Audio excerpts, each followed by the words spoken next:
बॉलीवुड अभिनेत्री करिश्मा कपूर के पति संजय कपूर की आकस्मिक मौत ने कॉर्पोरेट और फिल्मी जगत को झकझोर दिया है। इस दुखद घटना ने एक बहस भी छेड़ दी है कि क्या मधुमक्खी के डंक से या उसे निगल लेने से किसी की मौत हो सकती है। इस पर तरह तरह के बयान आ रहे हैं। डॉक्टर भी इस मुद्दे पर एक मत नहीं है। फिर क्या हुआ था कि 53 वर्षीय संजय कपूर को, यहाँ ये बताना जरूरी है कि हाल ही में करिश्मा के पति संजय कपूर, एक्स पति संजय कपूर की इंग्लैंड के विंडसर में पोलो खेलते समय मौत हो गई थी। चश्मदीद के अनुसार पोलो खेलते समय अचानक एक उड़ती हुई मक्खी उनके मुंह में घुस गई और गले में फंस गई। गले में मधुमक्खी ने डंक मार दिया। वैसे डॉक्टर्स कहते हैं कि संजय की मृत्यु हार्ट अटैक से हुई, लेकिन ये भी कहते हैं कि हो सकता है कि हार्ट अटैक की वजह वो मधुमक्खी हो। तब से ये बहस चल रही है कि क्या मधुमक्खी के काटने से या निगल लेने से हार्ट अटैक हो सकता है। अगर ऐसा किसी के साथ हो तो तुरंत उन्हें क्या करना चाहिए। क्या मधुमक्खी का काटना जानलेवा हो सकता है, क्योंकि हमारे आसपास तो मधुमक्खियां काफी होती हैं। ऐसे सवालों के जवाब तलाशने के लिए आज हमने आमंत्रित किया है कम्युनिटी मेडिसिन के जाने माने विशेषज्ञ प्रोफेसर डॉक्टर अमिताभ बनर्जी को। वेलकम डॉक्टर साहब। वेलकम, नमस्ते जी। सर, मेरा पहला सवाल तो यही है कि क्या मधुमक्खी के काटने से या मधुमक्खी के निगल लेने से मौत हो सकती है। बहुत अच्छा सवाल पूछा है किशोर जी। अभी मैं एक्चुअली में 27 साल मैंने आर्म फोर्सेस में नौकरी किया था। जी। तो ये मैं वहाँ का तजुर्बा बताऊंगा, क्योंकि ये इस टाइप के जो इंसेक्ट बाइट्स है या मधुमक्खी बाइट्स भी है, ये आउटडोर एक्टिविटीज़ में ज़्यादा रिस्क रहता है। तो हमारे जब हम फौज में थे, ऐसे कई 2-3 केस हमने सीरियस केस हैंडल किए हैं, याद है मेरे को। और ऐसे नॉर्मल बाइट्स तो होते रहते थे। आउटडोर में इसका रिस्क ज़्यादा रहता है। जैसे पर्टिकुलरली कुछ सीजन्स होते हैं जहाँ फ्लावरिंग होता है, उस टाइम मधुमक्खी अट्रैक्ट होते हैं, या गर्मी के टाइम। और आउटडोर में रिस्क ज़्यादा रहता है। और कई बार कुछ रंग बिरंगी कपड़े पहनने से फूल वूल बने हो कपड़ों में, तो उसमें भी मधुमक्खी अट्रैक्ट हो जाते हैं। या ओपन में आप खाना खा रहे हो, मीठा चीज़ खा रहे हो, तो ये कुछ रिस्क फैक्टर्स है। हमारे जैसे ट्रूप्स जाते थे, कैंप में जाते थे, ऐसे कई बार ऐसे होता था।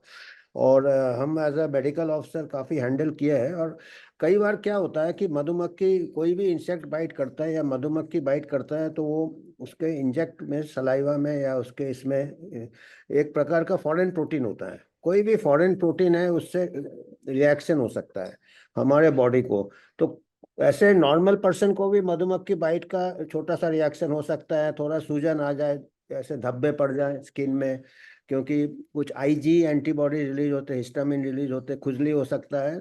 तो नॉर्मल लोगों को कम रिएक्शन होता है। पर कुछ लोग को एलर्जी रहता है, जैसे कुछ लोगों को कोई दवाई का एलर्जी रह सकता है, कोई फूड आइटम का एलर्जी रह सकता है। तो कोई भी फॉरेन प्रोटीन हो तो कुछ लोगों को हाइपर एलर्जिक रिएक्शन हो सकता है, सीवियर एलर्जिक रिएक्शन हो सकता है।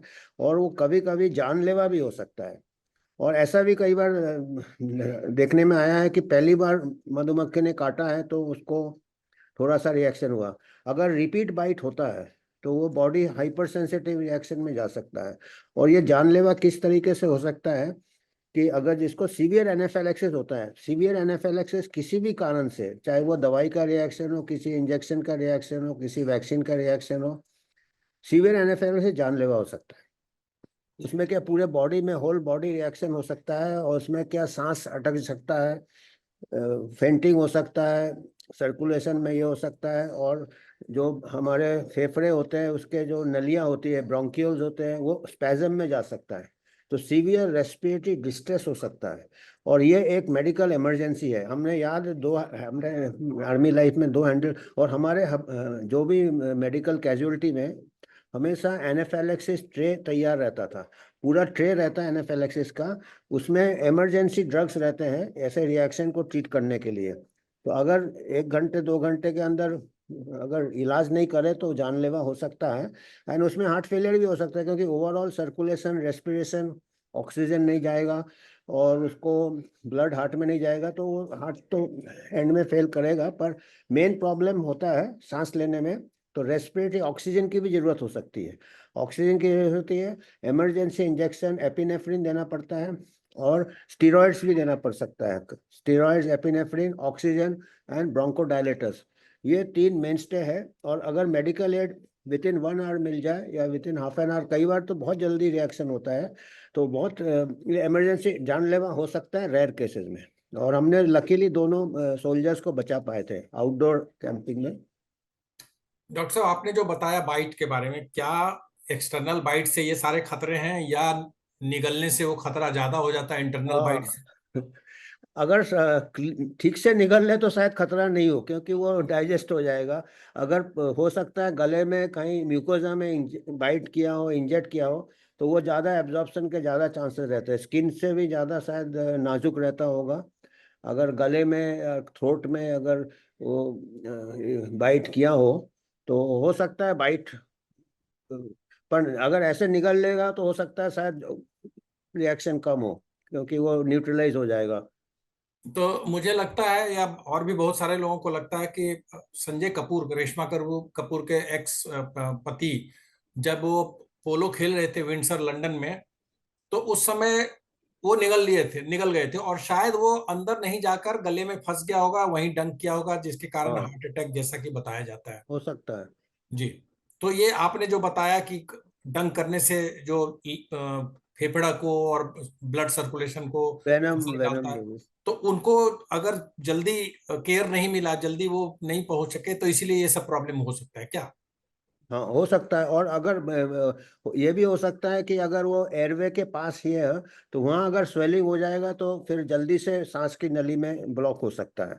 तो अगर ऐसे कुछ इमरजेंसी है तो उसको देखना पड़ेगा, उसका एयरवे कैसे अपन ओपन रख सकते हैं फर्स्ट एड में, उसको इवैक्यूएट कैसे कर सकते हैं। पर मेरे को तो लगता है अगर वो पोलो खेल रहे होंगे तो मेडिकल एड तो नज़दीक होगा, मेरे को डिटेल तो मालूम नहीं है।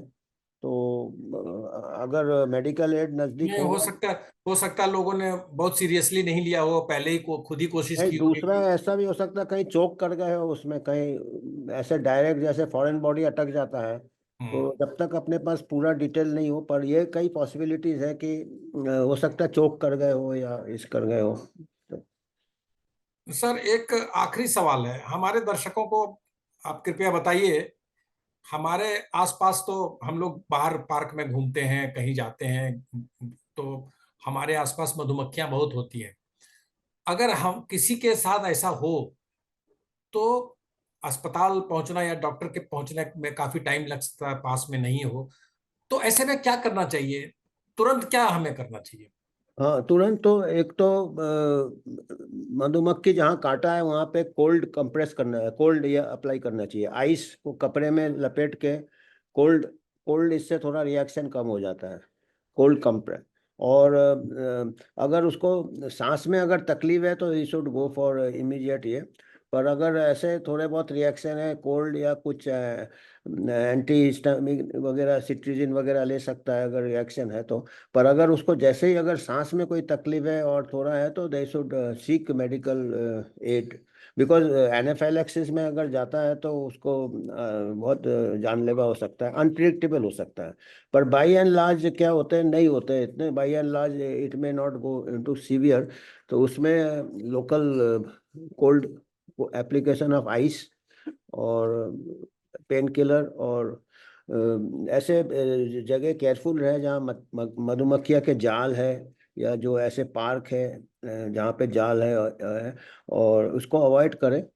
और मधुमक्खियाँ कई बार आ भी जाता है तो आप जितना हाथ हिलाएंगे मधुमक्खी के काटने के चांस बढ़ जाते हैं। अगर स्थिर खड़े हो जाए तो शायद मधुमक्खी निकल भी जाए, उसको ज़्यादा प्रोवोकेट ना करे उसको। सर, आपने आइस की बात की। एक्सटर्नल बाइट में तो समझ में आती है आइस, लेकिन अगर हाँ, वो गले में फंस गया या गले में काट लिया अंदर, उसमें क्या करेगा आदमी? गले में ये तो बहुत ही यूनिक केस है, यूजुअल साइट तो गले में तो ये तो यूनिक केस है। अब गले में है तो अब उसके तो फिर मैं तो कहूँगा emergency, immediately take him to medical casualty. Because गले में ब्लॉक भी हो सकता है, चोकिंग भी हो सकता है, और इट इज़ अ सीरियस ये उसको। ठंडा तो पानी पीने से कुछ नहीं होगा? ठंडा पानी पी सकते हैं अगर cold, that can be one aspect, but in the साथ साथ उसको अस्पताल ले जाने का भी ये करें, बिकॉज गले में कोई भी चीज़ फंसे it can become a medical emergency. या उसको गले में फंसे तो वो एक टेक्निक होता है हेमलिच मैन्यूवर। आप पीछे से पकड़ के उसको जो चेस्ट के नीचे एब्डोमेन में जोर से दबाए तो कई बार गले में कुछ चीज़ फंसा है तो निकल सकता है।